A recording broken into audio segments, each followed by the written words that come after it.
অমৃতবাণী লেখার মূল উদ্দেশ্য মানুষের জীবনের সততার লক্ষ্যে প্রায় 3000 অমৃতবাণী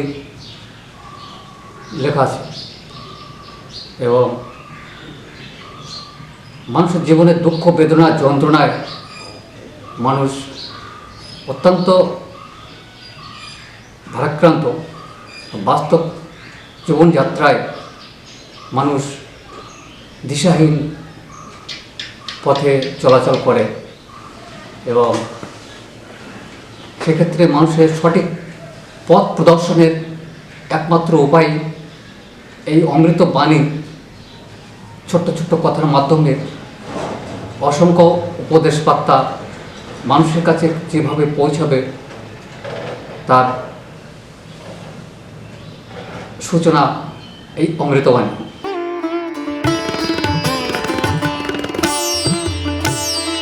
অমৃতবাণী অকথিত জ্ঞান নিয়ে সৃষ্টি এবং মানুষের জীবনযাত্রায় অত্যন্ত প্রয়োজনীয় একটি বই এই অমৃতবাণী, যেখানে 3000-এরও বেশি বাণী লেখা আছে। তো মানুষ অত্যন্ত কষ্টের মধ্যে জীবনযাত্রার দুঃখ বেদনা সে অনেক সময় সহ্য করতে পারছে না, ভুল পথে সে চলাচল করে কেউ কেউ।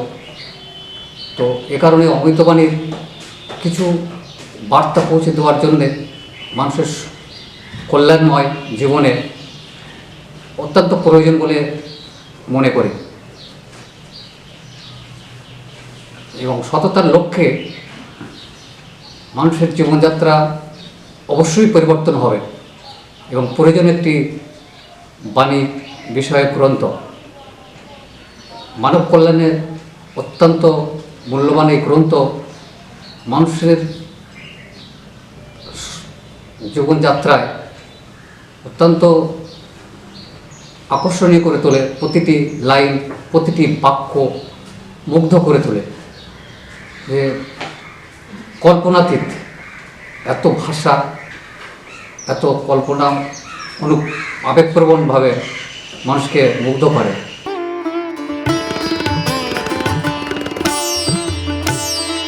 মানুষের কল্যাণময় উদ্দেশ্যে অকথিত ভাবনা চিন্তা ভাবনার মধ্যে দিয়ে এই বাণী লেখা শুরু করে বিগত 3 বছর আগে। তো এরই মধ্যে 3000 বাণী প্রকাশিত গ্রন্থে। তো মানুষ সত্যের লক্ষ্যে, সততার উদ্দেশ্যে, সৎ কর্ম চিন্তা ভাবনা মানুষের মধ্যে যাতে এগিয়ে যেতে পারে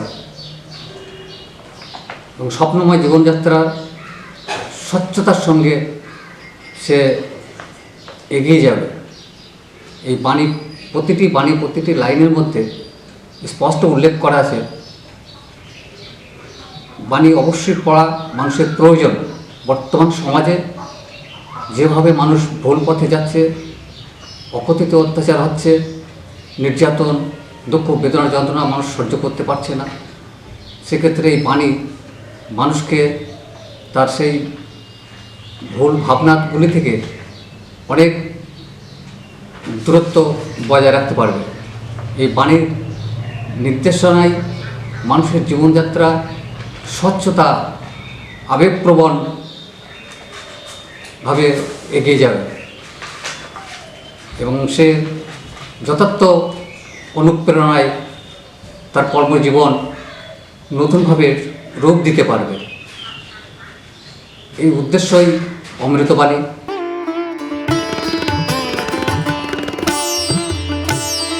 দার্শনিক উপস্থাপনায় অত্যন্ত যুক্তি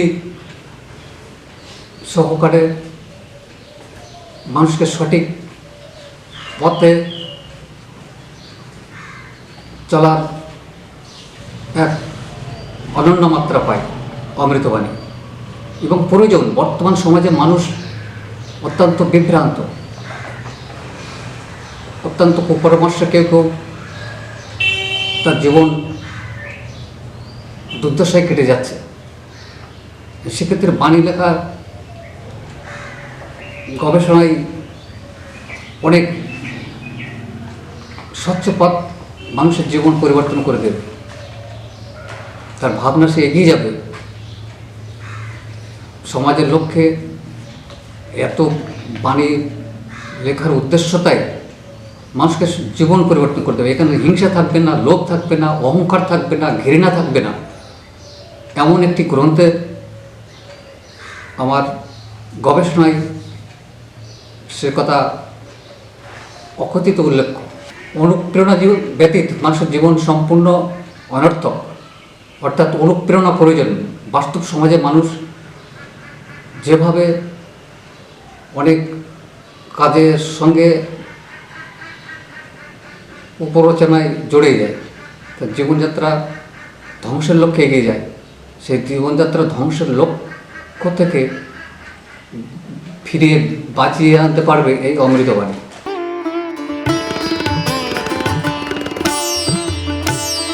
অমৃতবাণীর মূল ভাবনার মধ্যে কিছু কিছু উল্লেখ করা প্রয়োজন বলে মনে করি। তো প্রথমেই বলি, যোগ্যতায় যে বিশ্বাসী নয়, ব্যক্তিত্বেও সে কখনো বিশ্বাসী হতে পারে না। ভদ্রতা হওয়ার আগে সততার প্রয়োজন।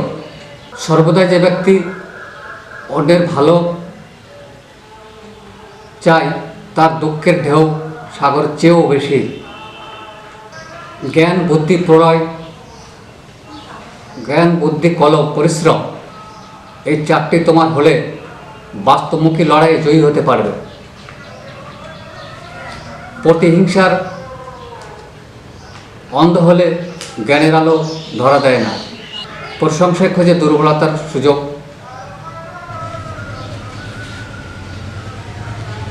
অভাবী মানুষের একান্ত আপন একমাত্র অনুভব।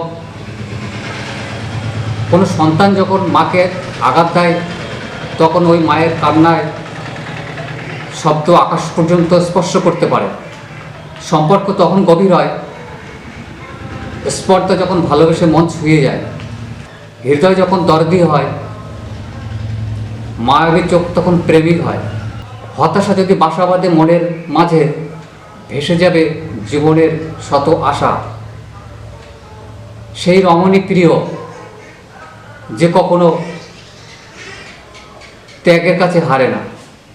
যদি তোমার কারণে পিতামাতার চোখ দিয়ে অশ্রু ঝরে, তাহলে পৃথিবীর কোনো মানুষ সেবায় তোমার কোনো কাজ আসবে না। এক ফোঁটা নোনা জল সব সুখের অবসান। ওই আচরণ তুমি কখনো করবে না যে আচরণের কারণে সে ঘুমাতে পারে না। তুমি যদি সর্বদাই সত্যি কথা বলতে পারো, তাহলে তোমার মনুষ্যত্বের মরণ হবে না। যদি কেউ অহংকারের রং স্পর্শ করে, তাহলে বুঝে নিও সে পাপের পথে এগিয়ে যাচ্ছে। আত্ম অহংকারী মানুষের প্রায়শ্চিত্তের ভাগ কেউ নিতে পারে না, কারণ তার কলঙ্কের পাপ 7 পাহাড়ের চেয়েও বেশি। ভণ্ডামির সীমা অতিক্রম করলে ফিরে আসে ভৎসনা। প্রতিশ্রুতি যদি অবহেলায় ব্যর্থ হয়, তাহলে তোমার চরিত্র কলঙ্ক হয়ে যাবে। ভালোবাসা যদি তোমার লক্ষ্যে স্পর্শ না করে, তাহলে বুঝতে হবে সে তোমাকে ঘৃণা করে। সন্দেহ কখনো সততাকে ধ্বংস করতে পারে না, কারণ সততা যখন দূরত্ব বজায় রাখে, সন্দেহ তখন ধ্বংস হয়। প্রত্যেকটি মানুষ সততার মূল্য তখন বুঝতে পারবে যখন তার দেহে আর কলঙ্কের দাগ স্পর্শ করতে পারবে না। রাগ আর ধ্বংসের মধ্যে নিবিড় সম্পর্ক তৈরি হয় যখন মানুষের মধ্যে হিংসা বেড়ে যায়। বিপদ ওই সন্তানকে স্পর্শ করতে পারে না যে সন্তান পিতামাতার আদেশ অক্ষরে অক্ষরে পালন করে।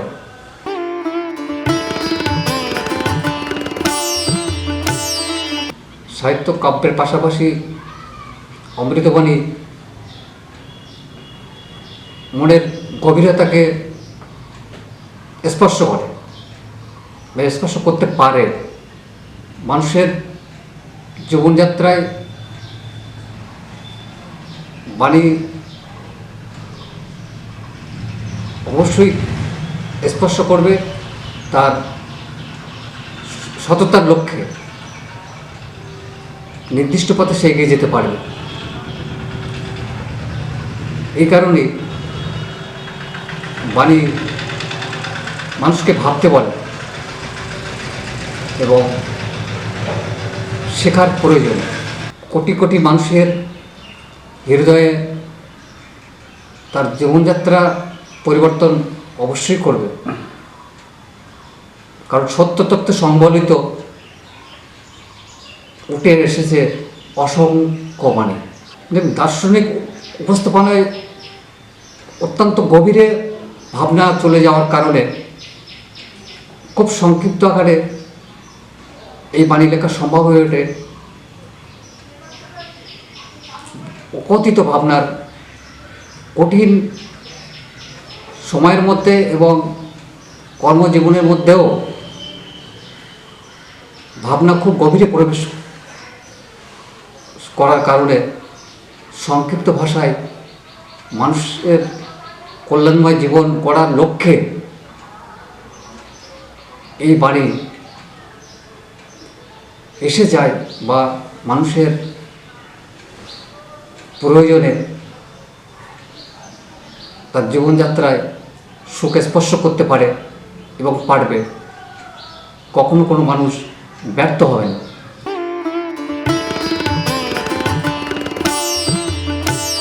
তিন হাজার বাণীর লেখার মধ্যে দিয়েও যে গবেষণার মধ্যে অত্যন্ত গভীরে প্রবেশ করার কারণে জ্ঞান সাগরের উপরে ভেসে বেড়ানোর মতো শক্তি স্পর্শ করতে পেরেছি।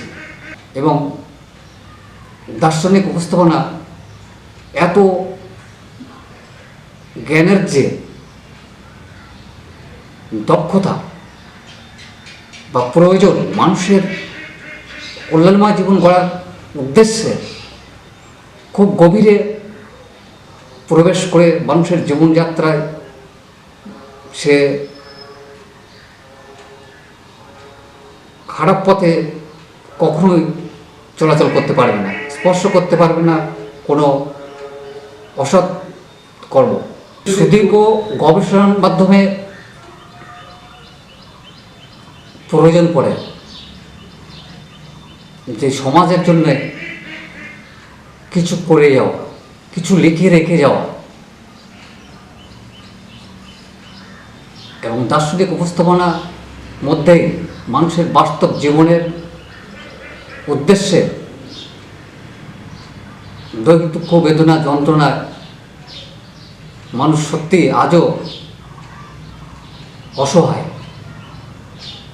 অর্থাৎ এই ভাবনার মধ্যে দিয়েও প্রয়োজন মনে পড়ে যে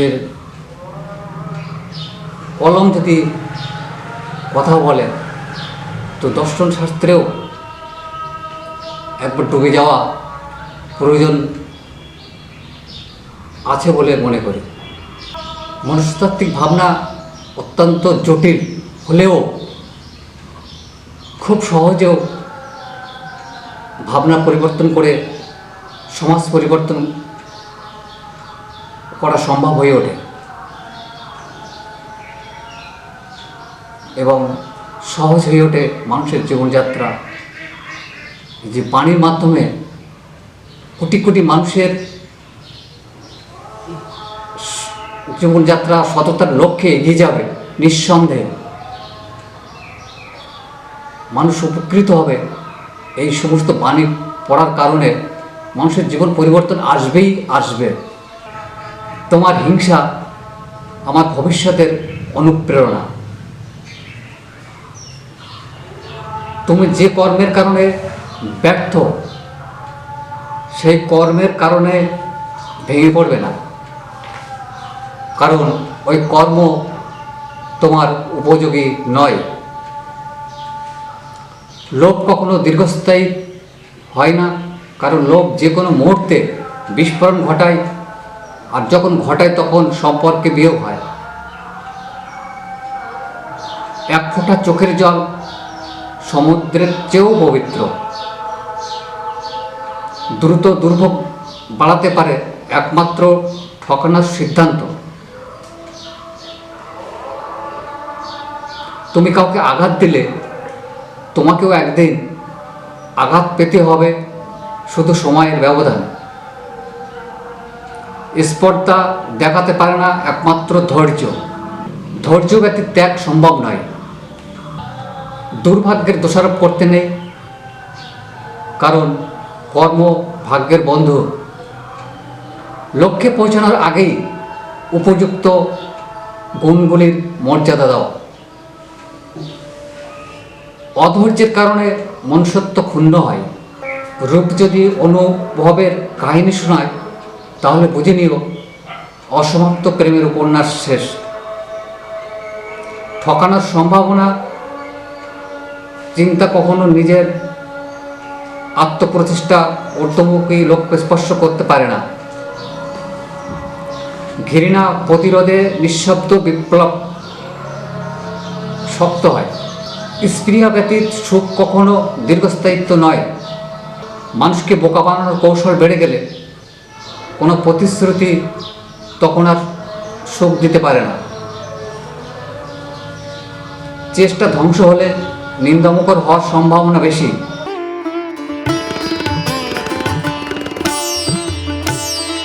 আসলে কলম ধরার কারণেও কিছু কিছু সময় এসে যায় মানুষের অকথিত বিপদ বা অবিশ্বাস্য ইঙ্গিত অত্যন্ত বেদনাদায়কভাবে স্পর্শ করে হৃদয়কে। তবুও নিজের প্রয়াস প্রচেষ্টা কখনো থেমে রাখেনি। মানুষের নির্দিষ্ট কর্ম সততার লক্ষ্যে এগিয়ে যাওয়ার কারণে শুধুমাত্র ভেবেছি মানুষের সুস্থ জীবন যাপন করবে বা সমাজ গড়ে তুলতে পারবে, সমস্ত দেশ সুন্দরভাবে গঠন করতে পারে, এই চিন্তা ভাবনা মধ্যে দিয়েও নিজেকে কখনো গুটিয়ে রাখিনি। বারংবার ভেবেছি মানুষের কল্যাণময় জীবনের উদ্দেশ্যে, মানুষের সুখ সচ্ছলতার ভাবনায় নিজেকে গড়ে তুলেছি এবং মানুষ অবশ্যই একদিন সে সফলতার লক্ষ্যে এগিয়ে যাবে। কথিত বাণীর উদ্দেশ্যটাই মানুষের জীবনযাত্রাকে পরিবর্তন করে আনা এবং সে সততার লক্ষ্যে পৌঁছে যাবে। জীবনযাত্রার সমাজ পরিবর্তন, দেশ উন্নত রূপ নিতে পারে। এই বাণী উদ্দেশ্যটাই মানুষের কল্যাণময় জীবন গঠন করা। ভাবনা গভীরে প্রবেশ করার কারণে মানুষের দুঃখ বেদনা যন্ত্রণাকে প্রতিরোধ করতে অমৃতবাণী অবশ্যই মানুষের জীবন পরিবর্তন এনে দেবে। এই বিশ্বাস, আত্মবিশ্বাস রেখে গভীর ভাবনার মধ্যে দিয়েও কলম চলেছে গভীর রাতেও। শুধুমাত্র মানুষের ভাবনায় নিজেকে অনেক বাধাবিঘ্ন কর্মতা জীবনের লক্ষ্যেও অনেক পিছিয়ে গেলেও মানুষের কল্যাণময় জীবনের জন্য নিজে বারংবার ভেবেছি শত কোটি মানুষের সততার লক্ষ্যে। সুন্দর দেশ, সুন্দর পরিবার, সুন্দর পরিবেশ, অকথিত বর্তমান প্রজন্ম, ভবিষ্যৎ প্রজন্মের উদ্দেশ্যে গভীর ভাবনার মধ্যে বারংবার সে সত্য তত্ত্বগুলি উল্লেখ করে গেছি অমৃতবাণীর মাধ্যমে। এবং অবশ্যই প্রয়োজন সমাজে এই বাণীর মানুষের জীবনযাত্রা পরিবর্তন করার কারণেই গভীর ভাবনায় বারে বারে উল্লেখ করেছি। মানুষের জীবন যন্ত্রণায় সে কখনো কখনো ভুল পথে চলে,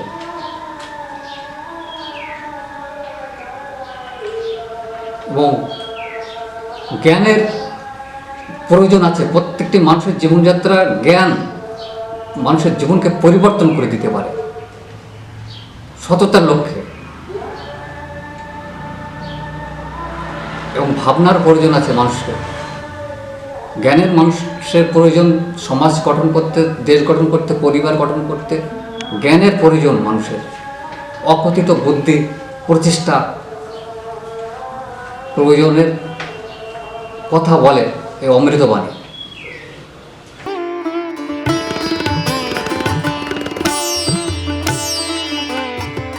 হে নারী, হে নারী, সৃষ্টির ধৃতি তুমি বিশ্বভূমি, শত শতাব্দীর ধন্য মানবী তুমি নারী, বহুরূপী প্রিয়ম্বদা অপরূপ বিশ্বমাতা, আপন সত্তা বিপ্রলব্ধা সিরেনা পুরুষ।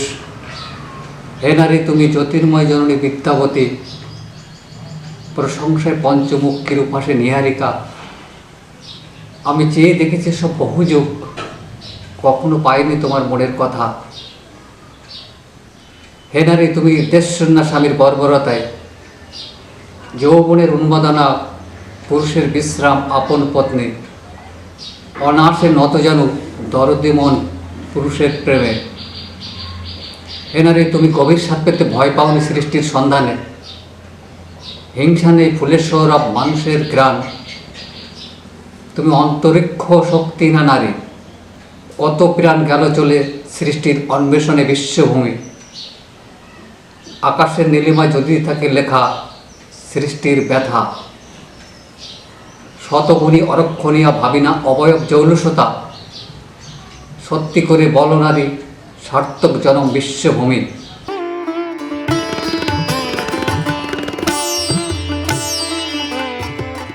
কিশোরী গন্ধে প্রতিক্ষণ উন্মাদ, কিশোরী গন্ধে ফাগুনের যৌবন, অনিদ্রা তনু বিষাক্ত শরীর চঞ্চল হৃদয় নিরুপায়। দ্রিমাদ্রি করে বুক লজ্জায় মরে নক্ষত্র, প্রণয় খোঁজে কেঁদে মরে তৃষ্ণাত্ম যৌবন বিশ্বভূমি। মহুয়া বনে ভ্রমর জাগে ফুলের সৌরভ, বিলাসিতার বার্ণকাউন শূন্য আধার শেষে। কিশোরী গন্ধে জাগে আপন সত্তা দর্পণের মুখোমুখি, অদৃশ্য ছায়ামুখ মধ্যরাত্রি নয়ন জুড়ে। পূবালী বাতাস একটু থেমে ভালোবাসার গল্প শোনে, কিশোরী খোপার গন্ধ চায় ফাগুনের শেষে। শত কল্পনায় ছোঁয়া যায়নি তুমি কিশোরী বলে, জঙ্গল ছুঁয়ে মৃদু হাসি হঠাৎ দেখি আমার পাশে।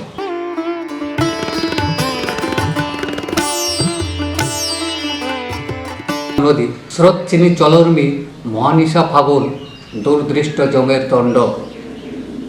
শত মানুষ পারাপার অশনি মাঝের তনু, দুরন্ত ঝড়ের ঘূর্ণিপাকে নৌকা ডুবির খেলা। নিখোঁজ চন্দ্রের তুতি প্রাণ চায় ত্রিলোক, নীলপদ্ম ছুটে যায় স্রোতে মিশে গভীর সুখে। নদীর উর্মি গিলতে চায় মাটির কণা রাক্ষসীর মতো, মাটির প্রণয় বেদনায় বিভাবরী কেঁদেছিল কাশ বিহঙ্গম সুখে। পানকৌড়ি মত্ত ছিল মৎস্যপ্রেমে নদীর বুকে, তিস্তার আঙ্গিন সাগর প্রেমে সূর্যের টানে। নদীর নহরী জানে তার মনে কত ব্যথা, পৃথিবীর নোংরা স্রোতে মিশে কলঙ্কিত নদী। সভ্যতার পরিবর্তন ভেবেছিল নদী মৃদু হেসে, ঢেউ ঢেউ নৌকা এলো নদীর ঘাটে পৃথিবীর সুখে।